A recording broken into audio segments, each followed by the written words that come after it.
everyone. Welcome to the Horror Room. I'm Travis Bruce, and today we're doing another indie filmmaker spotlight. Today I have with us, he's a director, and he is with Absurd Production Pictures, and he has a dark comedy out right now, and it's called One of One. I have with us Mark Byrne. Mark, welcome to the Horror Room. Hey, thanks a lot, Travis. Thanks for having me.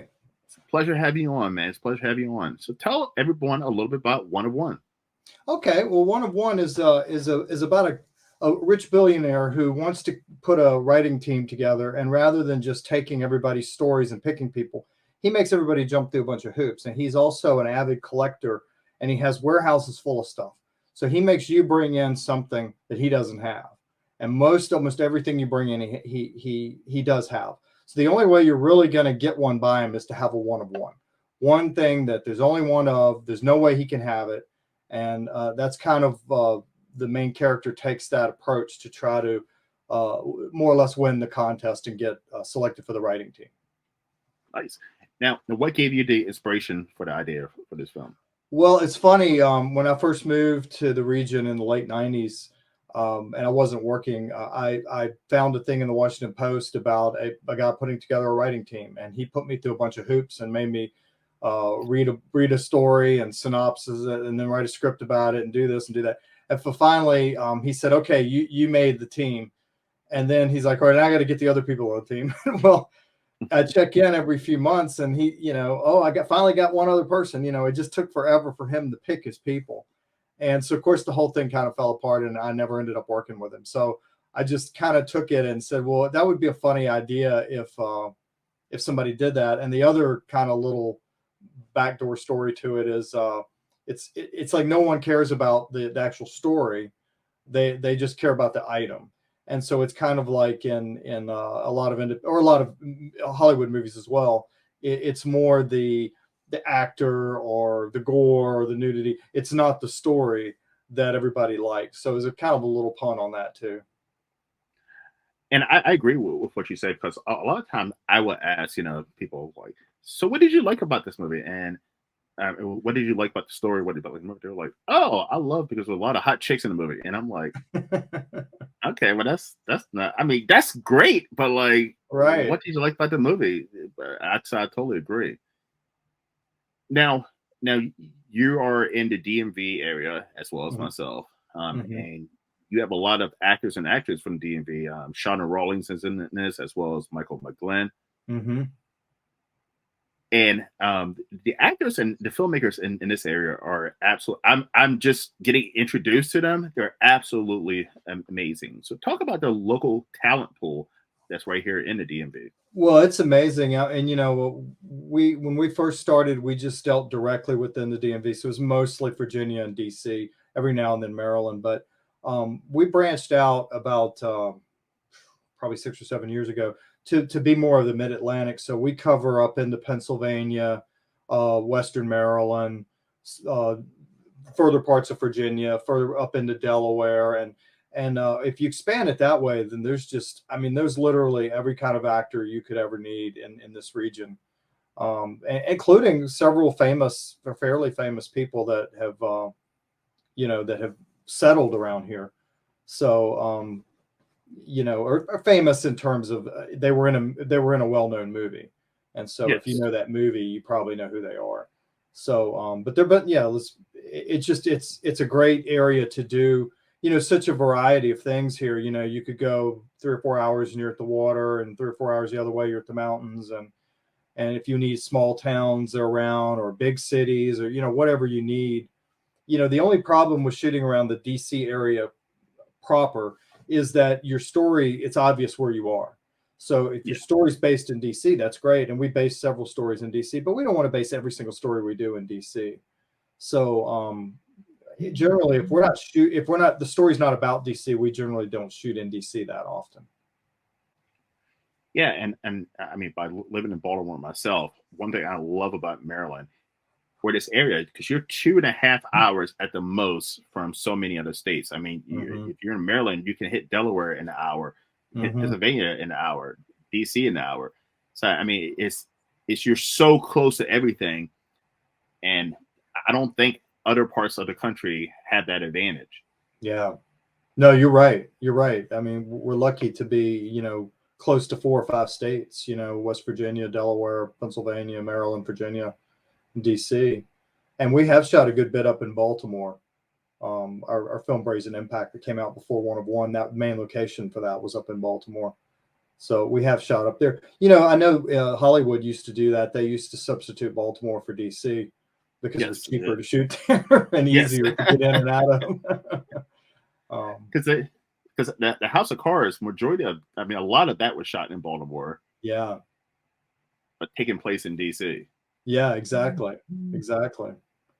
Yeah, years ago there was a movie, Enemy of the State. They shot that in Baltimore. I was an extra there in that.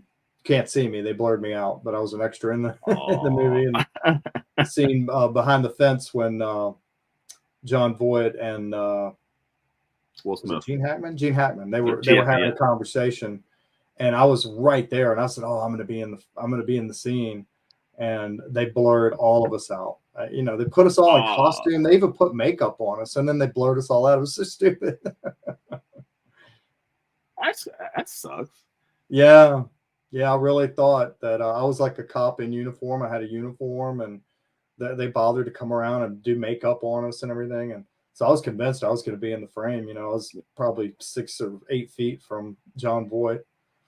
So, but they blurred everybody out. It was raining. They had the rain machines out, and we all had the slickers on, and they just blurred us all out. You couldn't tell. I guess now they would create all that with computers and not even CGI. Not even CGI it, not even use actors. Yeah, I never got that blurring people out. What's the point? Yeah, what's the point even having them there? Yeah. So what got you into filmmaking? Well, I've always really had an interest in it, but when I graduated from school, some of my friends were started a public access show, and it was going to be a variety show where we wrote little stories and stuff. And I really was the one of all of us that got the bug in doing that.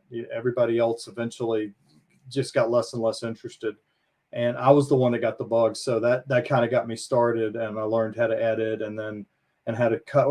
Doing that show, we had to cut, shoot, act. We had to do everything. So I kind of got to do everything. The only thing I can't really do is music. So the music. Well, a couple of the other guys could do music, so that was good. But I pretty much learned everything else and taught myself too over the years how to do all this stuff, because if you're not doing it yourself, you're paying somebody else to do it. And if you're operating on no budget, then somebody's got to do the work and not get paid, and that's what happens. And so I enjoy doing it, so it's okay. I don't regret not getting a salary or whatever, but it is part of what makes it go, and what makes our ability to hit the budget. Because you'd have to pay an editor quite a bit of money if I didn't learn how to do that. And I always like writing stories, so that was never really in question. But I wanted to learn. I wanted to do all the things. I wanted to be involved from the beginning to the end. I didn't want to hand it over to somebody, and we'll hand it over to a composer. But other than that, I didn't want to hand it over to anybody. I wanted to do each part of it, and I enjoy each part of it.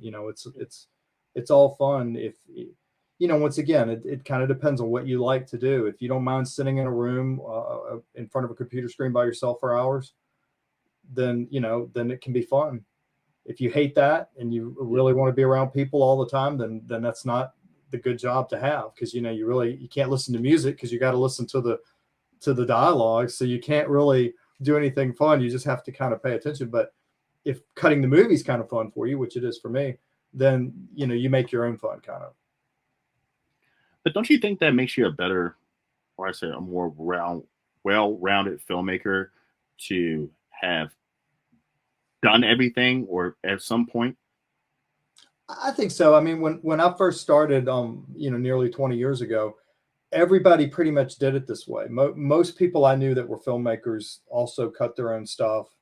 A lot of them wrote their own stuff, or it was a group where maybe one of them cut, one of them wrote, one of them directed, But everybody had a big role, and now it's different with the fundraising, where you could go out and you could hire an editor, you could hire a camera, you could buy a script, you could do all that, and they didn't have all this crowdfunding when I first started.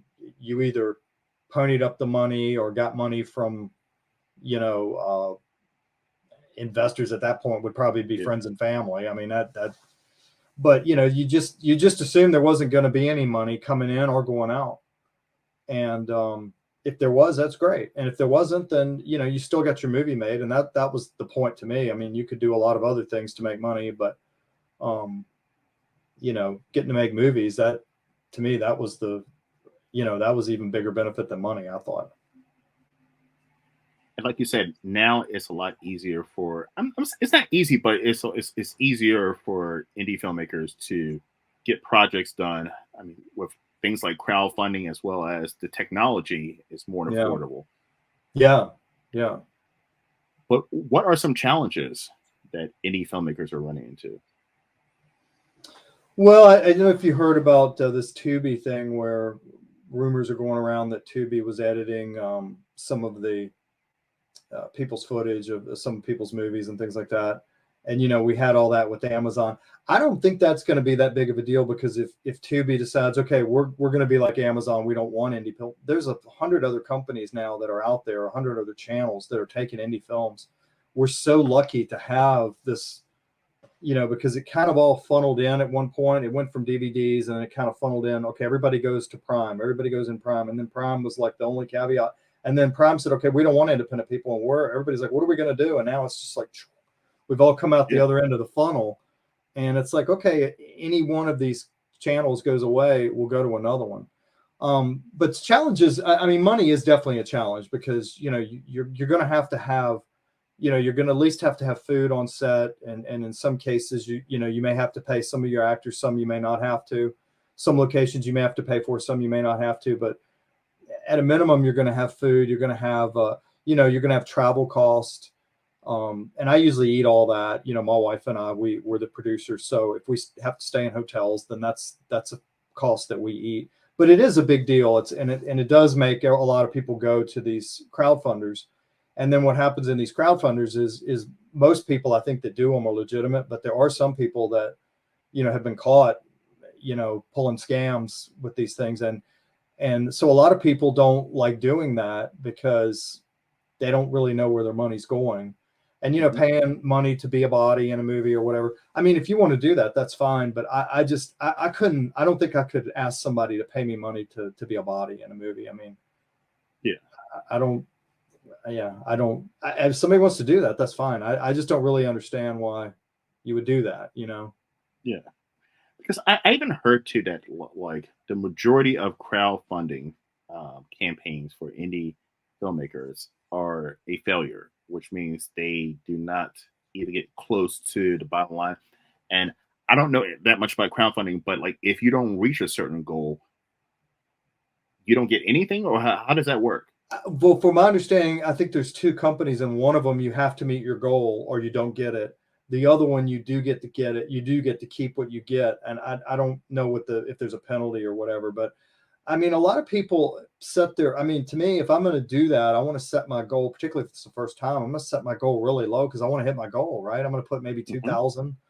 I'm not going to put up 20, 50,000. I mean, there are some people that are going to hit that, and people that have been doing it for a while can hit 50,000. So if you can hit that, yeah, put it up there. But I see a lot of people, they put a really high number up, and then people just don't want to donate because they're like, well, that's too much. I mean, I think if it was a more reasonable number, particularly for startups, then people would be more inclined to give, Yeah. So because it's like, even like for me, like I donate to not a lot. I donate to some crowdfunding, but like when I go on and I see that person has $10 and they're crowdfunding and it's been up for 20 days or something like that, and I'm like, do I want to put my money into this and they're not going to, you know what I mean? Like it's not going to do anything. Yeah. It's not going to meet the number.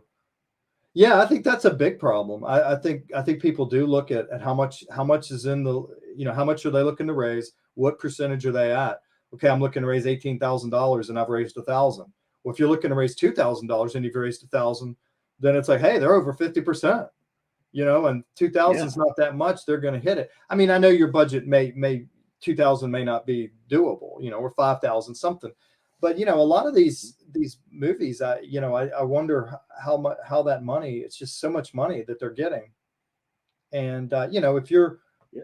I understand, and I know some of the ones that are doing it are legitimately using that money that they're making. I mean, they're getting thousands and thousands of dollars, and they're using it all in their movies. So once again, it's not that many people that pull scams, and I just hear about it secondhand because I don't, any money I have, I'm going to put into my movies, not somebody else's.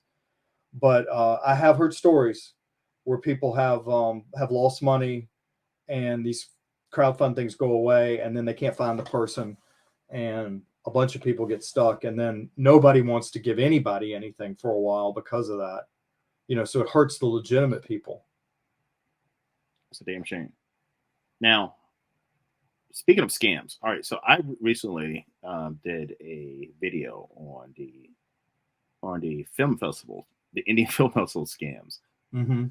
What are your view on indie film festivals? Well, that's an interesting story. There was, I used to, early part of our history of our company, that was the big thing you do. You'd get your film, finished. You'd have a showing for the cast, and then you put it out on the film circuit, get it out as many places as you could, and then eventually it would get to Amazon Prime. And you really didn't have any other way of doing it. And I think the last time I finally, something just, I don't know, just something told me I put money into one of these festivals, and then after it finished, they aired like 6 features. I mean, the whole weekend they had like 6. It was all shorts. So you're taking money in all these different categories for features. You're getting, say you got 15 categories or 10 categories anyway, and what are you getting? 10 entries per category. I mean, I'm thinking you're getting probably that. And then you're only going to show 6. You're getting 100 and you're showing 6. So that to me is kind of a scam. Be honest with people. If you're only going to show a handful of features, and they're probably going to either have money behind them, or they're going to be friends of yours, or they're going to be somebody that's going to bring people to your event. Hey, there's a horror movie they shot in the county next to me. All those people will come to the movie, and I don't blame them for that. I could get 30 people coming for this movie versus this guy from Virginia comes in, and him and his wife will come. So I totally understand that, but I don't know. I just, there's a lot of once again, they're trying to get as many people to put up money as they can, knowing they're only picking a handful. I really think film festivals at this point are really good for shorts. If you're doing a short, that's a great place to do it. I think it's good for that. I think it can be good for documentaries.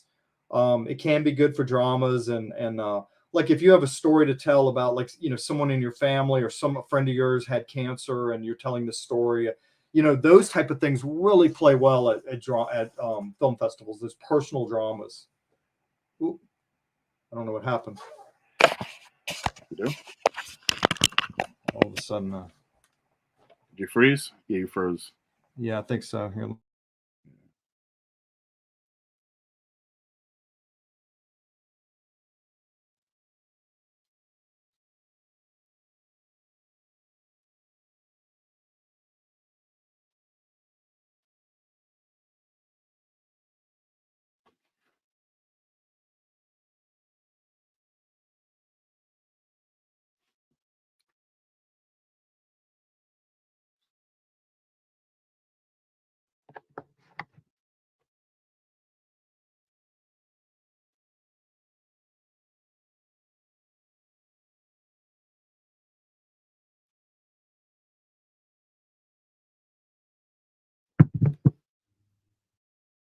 You can hear me now anyway.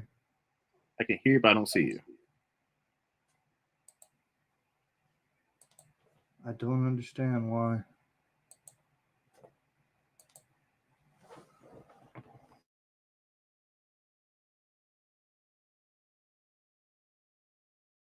Well, I'm sorry about this. I don't know why my camera has gone out.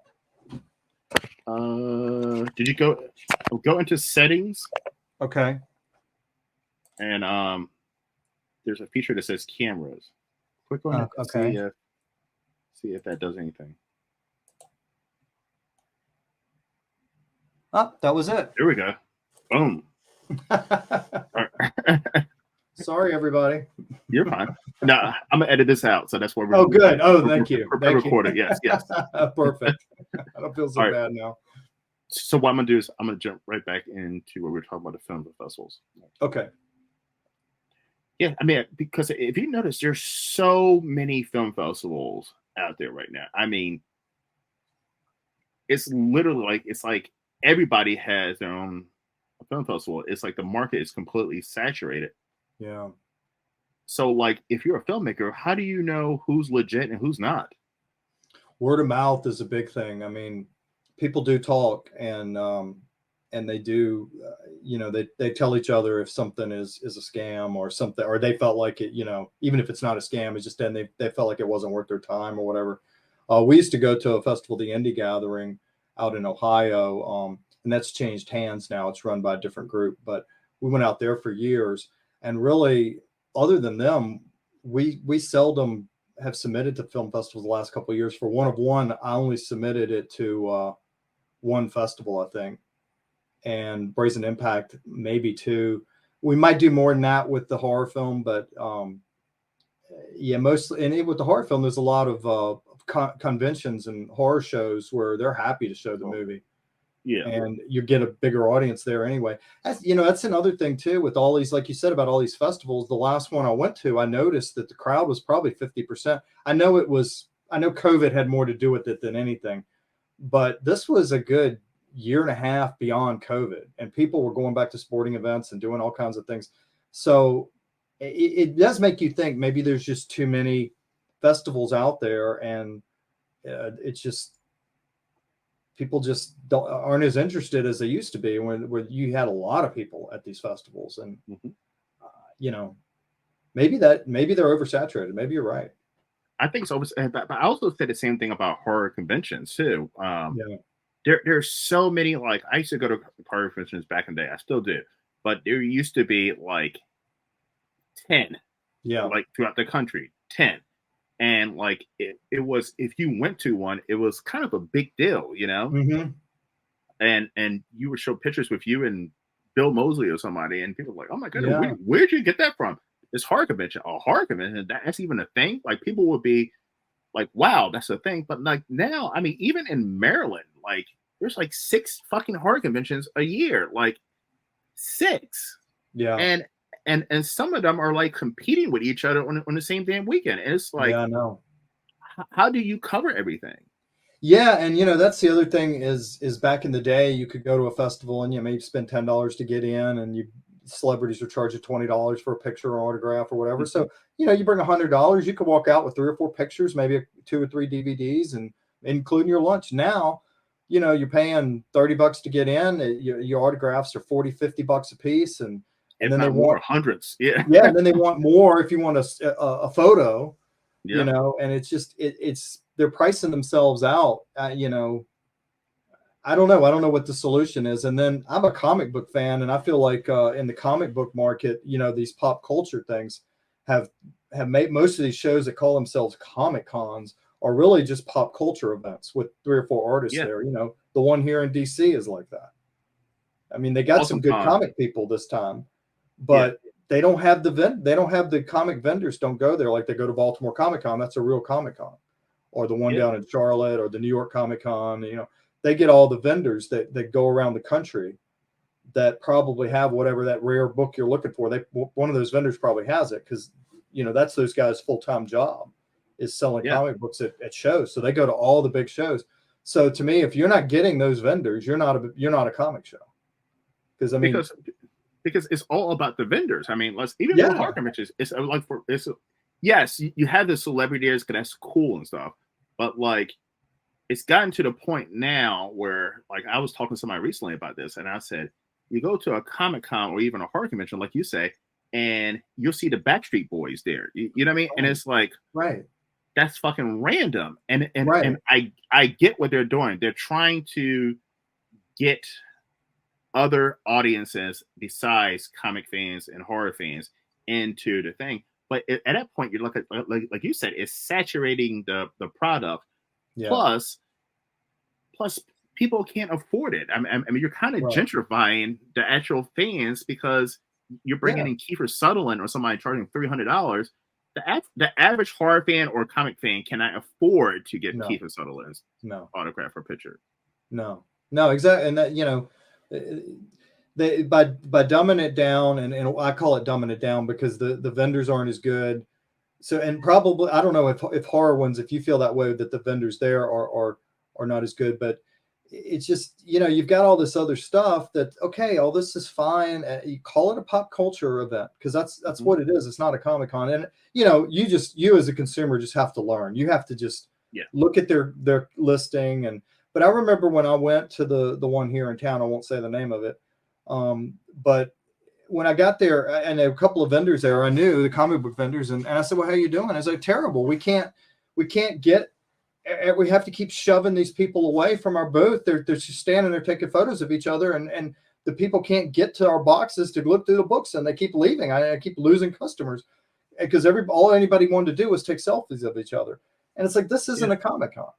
That's not what I would define a Comic Con. This is a pop culture thing. Let's dress up and take pictures of each other and not spend any money. And the Yep. vendors, and once again, that's fine. They have the right to do that. But for the vendors, they're like, I'm not coming back. The comic vendors would tell me, I'm not coming back. I'm not spending 3 or 4 hours to set up. And I'm not even making enough to cover, my fee for the day because Yeah. everybody just wants to take selfies and nobody wants to buy anything. The only thing they're buying is lunch Yeah. and And, coffee. and see, and when you do that, though, you lose the hardcore fans. Yes, You absolutely. lose the it. I don't know, gentrify. You're gentrifying the hardcore fan. You're pushing them out. Right. And I used to love going to comic cons and horror conventions. I still do, but there's certain ones I just don't go to Right. because there's too many casual fans there, and casual Yes. fans don't give a fuck about the vendors. They don't give a Yep. fuck about horror, comic books, or anything. They're Yep. just there because Corey Feldman or somebody. I don't know. I mean, Right. they're there because someone who doesn't even belong in the genre is there, and Yeah. and it's fucking weird. Yeah. Yeah. It's I don't know how we got off on this tangent, but I Yes. think we're totally in agreement that to me, you have, like, if you have horror conventions, they should be for horror fans. And if you Yes. go and you're like, all right, I'm not really a horror fan, I didn't really find that much there, then don't go. If you're a comic book fan, if you like comic books and comic book artists and meeting them and talking to them, getting them to sign your comic books, then go. If you like collecting toys and things, then go to a toy show. I mean, and at the toy show, I don't expect there to be comic books there.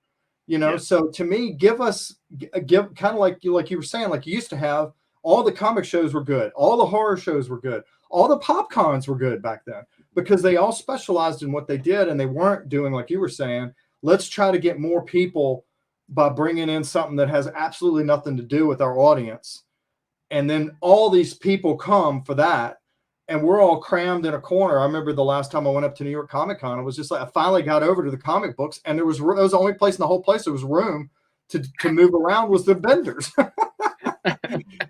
But to get like across to go get somebody to sign something or whatever, and you had to get across the room or to get food or go to the bathroom or anything like that, it was always you had to fight all these people. And like you were saying, they weren't there to look through the racks of comic books or get artists to sign stuff. They were there because somebody I didn't even know about at some TV show was there, and they were all there for that. And it wasn't even, truthfully, it wasn't even related to comic books. Yep. It's like, well, why is that here? I mean, I know it pulls people in because that's why, because they just, let's get as much money as we can, people coming in. And, I just quit going to things like that when I lose interest, and feel like they aren't catering to me anymore. Yeah.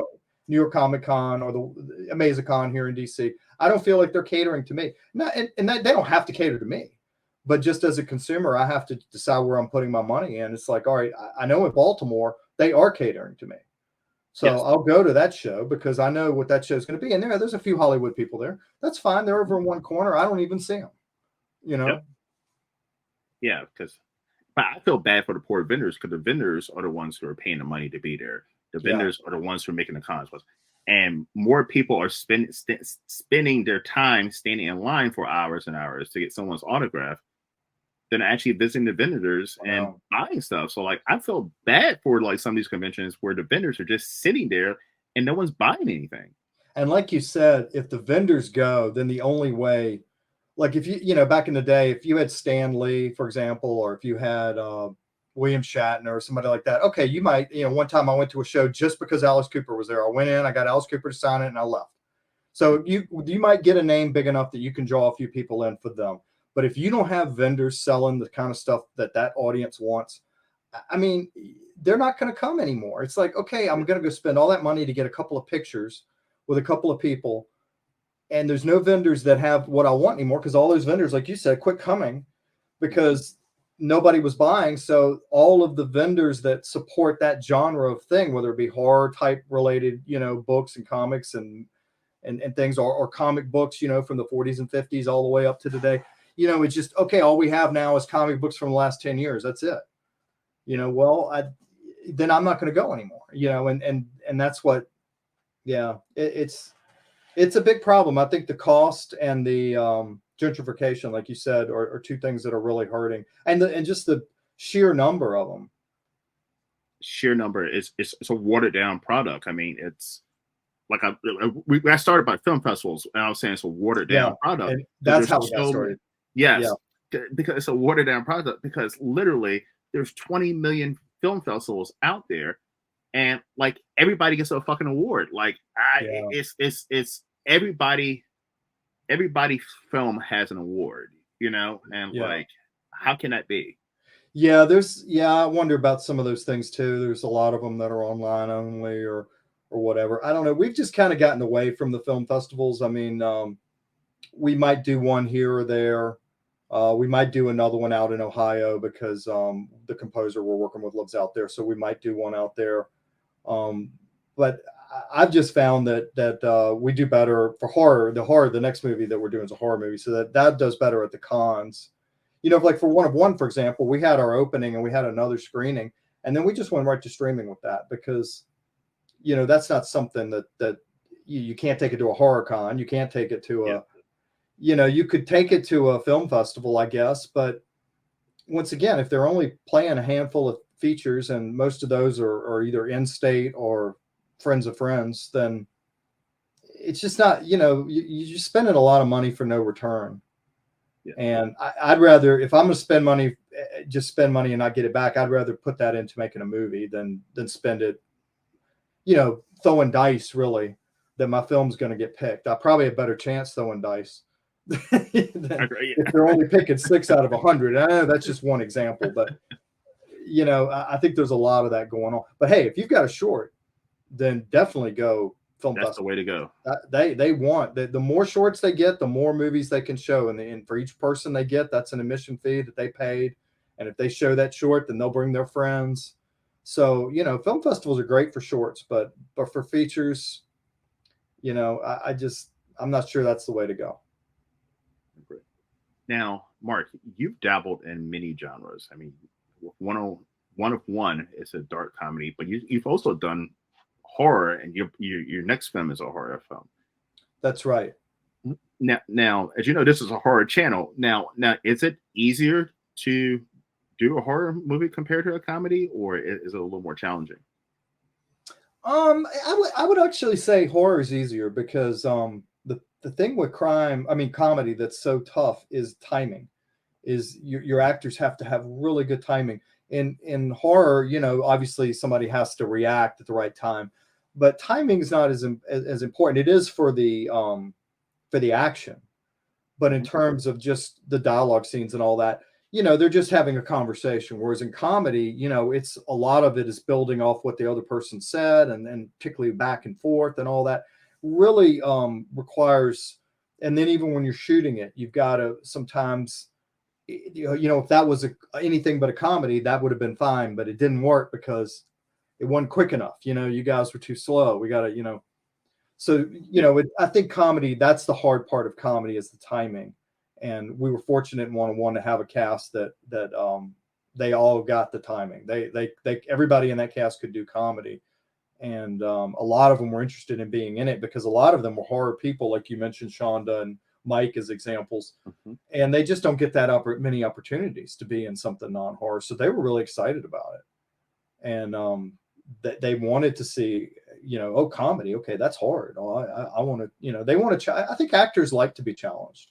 Yeah, and I agree. so having to have good timing and all that, that's a challenge for an actor. So yeah, but horror is obviously you've got the gore effects and getting all that to work, and getting the lighting right, and getting the music's important and all that. There's a lot of things that fall in with horror.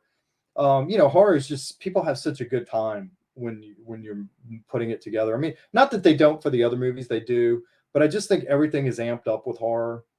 It's amped up more than crime or comedy or drama or any of those other things. It's just that is most people's number one thing. So they get more excited about that. And once again, they get very excited about any part you give them, and always had enthusiastic actors doing crime, doing drama, doing science fiction, whatever we've done. But with horror, it's always amped up more. It's a next level up of amp with the cast. So, are you able to talk about your next horror film? Yeah, we can discuss that. The movie's called Blood and Breakfast. It's a horror whodunit, and we are, believe it or not, at about 80% done with the shoots. We only have 2 more shoots to go, and they're both flashback scenes. So the main storyline has all been shot and cut together, and we've got these 2 flashbacks to put in, and one we're going to shoot up in Baltimore, and a person that is on this call besides me is going to be in the movie. Yes. By the way, everybody, I will be starring in Blood. What's it called? I'm sorry. It's called Blood and Breakfast. Blood and Breakfast. Blood and Breakfast. I will be starring in Blood and Breakfast. Yeah, Travis will be in the scene we're doing in Baltimore. Yes. And yeah, and it's fun shooting up in Baltimore. Like I said, we've done that in several of our films. So what was I saying? I was saying it was a horror whodunit. Yes. And I can name some of the folks. We've got Beatrice Buckley from Nightmare on Elm Street, The Dream Child. We've got Nancy Ann Ritter from Scream, and we've got Jim Crut from Dawn of the Dead, and Lisa Neild from The Girl, and a bunch of other things. Mel Heflin from Remnants and a bunch of things, and Morgan Thompson, who's in a ton of horror films. So we tried to bring a horror cast in, not just what I call the legacy actors, the people that are in the legacy franchise films like the Elm Streets and the Friday the 13th, and all of those actors. Everybody in the horror genre knows them, so you want to have some of those in your film. But also there's another round of actors that are in films currently. They're not in Hollywood films, they're in independent films, but they're in tons and tons of independent horror films.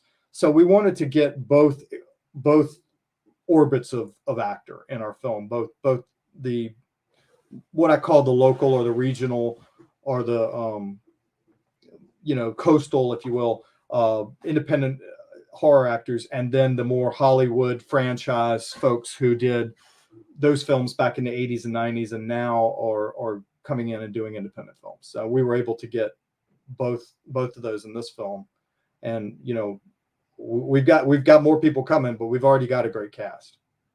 It's an amazing cast. Like you named all the actors and actresses who were in it, and like you said, Mel as well as Morgan. I mean, these are the up and coming actresses that are in the indie horror right now. I mean, they're in a lot of projects. Yeah, I mean, people aren't in nope. If somebody's in everybody's project, it's not because they're not good, and it's not because people don't want them. Because if you're in everybody's project, that tells you right there that, hey, I want them in my project, because everybody wants them. The people aren't taking somebody because they're not good. So they're doing something right to be in all these projects. There's an amazing number of projects that you look at the IMDb listing, and that didn't even include from what like from Mel said, that half of what she's done is not even out. Yeah. So I mean, you look at the IMDb, and it's like between 40 and 50% of what they've done, probably, that never even made it. So what would you say the gore level is going to be in this film? Well, we're trying to up the gore level for this one. One limitation we had was we shot in a historic property, and we were not allowed to to do. We had one place where we could do a little bit of blood splitting, but most of it we couldn't do there. So we're having to do that in some of the other scenes, and we also were able to do some stuff in the basement where we were actually able to do some blood. So we want to have enough gore in it to make the audience happy, and we have got a lot of kills in this, and some of them are implied, some of them are off camera, but we want to make sure that we have at least half of them, right there. And the very final scene that we're shooting in May is going to be the goriest one of all. But that's Nice. there's going to be 5 actors in that, and they all get killed. So Nice, you're going nice, to see nice, them nice. all get killed. So that I'm really looking forward to. It's a good way to end the movie. We kind of the first 2 scenes we did were kills, and then the last one was kills, and then all the dialogue was kind of in the middle. Listen, man, I'm looking forward to this. Is gonna listen. I've always wanted to be in a horror film, and you're making that come true for me. Absolutely, and it's a fun part. Folks will enjoy you in the part, I think. And Yes. yeah, I'm really looking forward to that. I won't say the other actors right now. I generally I mention you because we're in this interview, obviously, but Hmm. generally I announce people after we shoot, because changes can happen. You can have changes right Yeah. up to the day of, and I hate to announce one person and then later someone else, and it kind of half their glory's been stolen by somebody that's not even in Yeah. the movie. So I try to wait till afterwards to announce. And everybody, I do have a script. I actually have like multiple sentence dialogues in this film. So like I do have I have a script. So Yeah, you actually definitely. have a character to play. Yes, yes. Yeah, Which is this is a little nervous. I'm like, oh boy, I've never done this before. But yeah, listen, yeah. Well, I'm we'll work with you. I mean, that's one thing that we pride ourselves in, is that we work with people that have been in Hollywood movies. We worked with Lana Wood, who's in James Bond movie. It doesn't get any bigger than that. And then we'll work with people that have never been in a film, but you you just work with people. You don't give them too much. You don't give them something they can't handle. You give them something they can handle, and you work with them. yeah, Bring the comfort level, and you'll do fine. I mean, you do these interviews all the time. You're a very gregarious person, so the hardest people are the people that say, "Oh, I really like just sitting in front of my computer all day, and I don't ever want to talk to anybody." Well, you're probably not going to be a very good actor. no, no. I feel like you do have to be. You can't be an intro. Even though I'm an introvert a little bit, but like I can turn it on Right. when I need to. Yeah, and you got to have that at least. And I've seen people put an actor that's green, let's just say, in a role way above what they should have been put in, and and Yeah, it's like, and then they'll have another actor who's got a lot of 20 IMDb credits, and they give him one line. You really have. That's one of the things you have to think about in casting is don't don't put someone above or below where they are. If someone's just getting started, give them something easy that you want them to win. So if you come out of that going, "Wow, I nailed that. That was great. I was really good," then you're enthused, and you're confident to move forward and take a bigger role. But if you give somebody a role they can't handle, and it's like, "Oh, there's too much dialogue, and I had to cry, and I had to get angry, and da da da," and then you can't do it. That's the casting people's fault, not your own, because you yeah, should have never been put in that role. And likewise, putting someone that's got a lot of experience, stage experience, and 25 IMDb credits, and then you put them in the back of a car and give them one line. yes, Don't that they don't want that. So you're yeah. making both people unhappy just by not looking. Just look at it, talk to people, figure out what people want, and as an actor, be honest. If you don't want a lot of dialogue, say there's roles that don't have a lot of dialogue. I mean, I always appreciate it when somebody's honest. There's, I wish I had a little bit more dialogue, or, oh, I really don't like that much dialogue. That might be too much dialogue. Oh, well, maybe this part is a better one for you. But yeah, Well, let people know. And if somebody doesn't like it, you probably don't want to work with them anyway. this is a perfect amount of dialogue for me because it's not one word, and I have a couple Mhm. lines. So like, this is perfect. This is perfect, Yeah. Yeah, and I'm that excited. scene, yeah, I think a couple of the other people have the bulk of the dialogue, and Yeah, then the other party guests are kind of filling in. So hopefully, yeah, I think that's going to be a lot of fun. yeah. We always have fun when we come up there, and looking forward to we bring in some new people each time, and like yourself. And so we love bringing in new people and widening our net, of people. And then, maybe next time we'll get you in something you have an even bigger part. You'll be that much more, or you might say, you know what, I did it that one time. I'm done.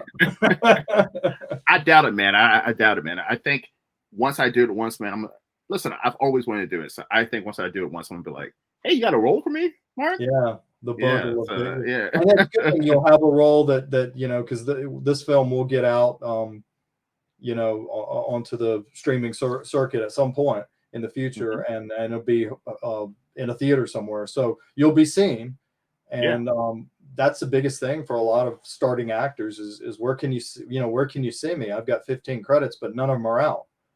Nobody can see you. So so anyway, we hope that this movie, optimistic, would be getting out for Halloween.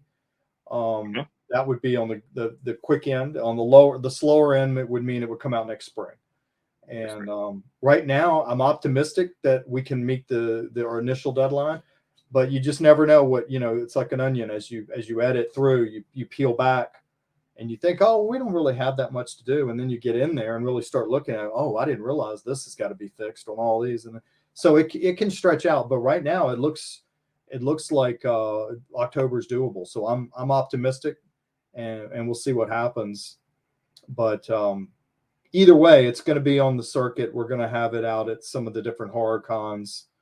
There's one down in Carolina Fear Fest. We'll probably be down there, and there's one in Gettysburg, Creature Feature, I think it is. Creature Feature, yep. I'll be there. That would be we've gone there in the past. That would be one we'd probably go to, and then there's several others that that Matt would know, but I'm not sure. And there's a whole bunch of new ones, like you said, that he was naming ones I never even heard of that have come out like literally since COVID. I mean, maybe that's the big thing too. Since COVID, everybody shrunk and a lot of things went out of business, and now restaurants are opening and more cons are coming and all these things are happening. More movies are getting made, right? Yep. So that was good. Yeah, that was a terrible time for filmmakers. Luckily we had done most of our shooting for Brazen Impact when COVID hit, and I went in and cut the whole 60% of the movie, and realized that I was way over. It would have been a 2-hour movie. And so I cut 2 or 3 scenes that we hadn't shot yet. But luckily I had that time to do that, or we shot those scenes, and the movie would have run too long. It ran almost an hour and 45 minutes anyway. And that was after cutting several scenes. So it just seemed like a lot of indie filmmakers, even first time during COVID, it inspired them to make films. Yeah. I think you're right, and I wondered what is it in the water? All these people coming out of the woodwork to be filmmakers now. It's COVID. It's absolutely. It was COVID. It was 100% COVID. I mean, even authors, like horror authors, they're like, "Yeah, I decided to write my first horror book during COVID." I was like, "Wow!" I mean, it seemed like everybody's creative juices started coming together, and they were like, "Fuck it." I mean, even with my channel, like I was like, what's after COVID? I'm 1 year in, but like I started putting the pieces together for this channel during COVID. Yeah. Well, you're left with all that time to think about things, and for me, I got to edit. I got to re-edit some past films that I wanted to clean some stuff up on, and edit all of what I had on Brazen Impact. So I caught up on a whole bunch of stuff during COVID. I was busy the whole time. But it was all stuff I could do in my home studio. I could just go in there and work, and I wasn't around anybody else. So, I took advantage of that time and got that done. And that's what a lot of people did. I think people had ideas percolating that they decided to move forward on, whether it was writing something or a script or a novel or start drawing a comic book or whatever it was, playing music, come up with new songs. I mean, it was a great period for, that's the good thing. If you're creative, you can make do. If you're not creative, then you're really in trouble, because what are you going to do? I mean, your whole existence is socializing. Lose your fucking mind. Now you can't do that. Fucking lose your mind. Yeah, and you can't go into the office anymore, and you can't. So all you can do is just get on Zoom calls with people, I guess. It was the two things that I saw during having COVID. people started getting creative and started going after the passion, and a lot of fucking divorces happened during COVID. So like it Yeah. was like one of the two things would happen. Yeah, I forgot about that. Yeah, it makes sense because once again, if the two people are in the office all day, they get up in the morning, they don't even see each other hardly in the morning. They get home, they really don't see each other till 6, 7 o'clock at night, and then they go to bed at 10 because they got to get up to work. So and then on the weekends they're busy, so they're never around each other. And then now suddenly they're around each other 24/7, And you're and they like, fuck this realize, shit. I know. yeah, hey, we're not the same as we were 20 years ago.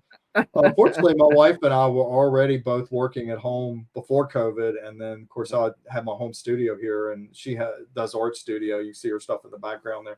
So we were already around each other all the time, so we were okay. Good. Mark, where can everyone find you, my friend? Okay, you can find us on absurdproductionspictures.com. That's our website. And we have all of our former films are there, and I've laid it out in a very easy way. It's not like a Facebook thing. It's just literally, here's the name of the movie, here's the link to the trailer, here's the link to IMDb page, here's the link to where to stream it, and here's a written description if you want to read it. Bang, next movie. And so you can go through them quickly. If you want to just watch trailers and then pick one, go, okay, I like that one. Then you can go over to the links. Some of them, a lot of them are free. Some of them are pay pay like Amazon. Those, I think the ones on Amazon you have to pay for, but all the rest of them are free. Some are with ads, some are without. The other thing you can do is go to the Absurd Productions Pictures Facebook page, and that's where we talk about things like Blood and Breakfast. We'll post this if there's a link to where I can post this interview. I'll post this interview out there, stuff like that. I don't put that stuff on the web page because the web page is more about completed works, and the Facebook page is about what we're doing currently. And so I kind of separated them. I found that people don't go to websites anymore for current events. They don't. They go to, you go to a website to find out what time the movie's playing, or what food's on happy hour, or, okay, I want to watch your trailers. Where do I go? I got to go to Vimeo and YouTube and all these places. Where can I just one place? Yeah, here's one place, the website. Come to the website. I got all the links there. You don't have to go searching through Google for them. I got them all. I already did that for you. Well, I have the website down in the description box, everyone. So perfect. Definitely click on it. Mark, this has been an absolute blast having you on, man. I look forward to seeing you next month in April. Yeah, absolutely. It's been a lot of fun. Thank you for having me. And I can't wait to get you on set and get your first credit under your belt. I'm looking forward to it. Everybody, listen, go over to Tubi and check out One of One and look out for Blood and Breakfast starring Travis Bruce. All right, everyone. Well, thank you for coming to the Horror Room. I'm Travis Bruce. I'll see you guys next time. Take care.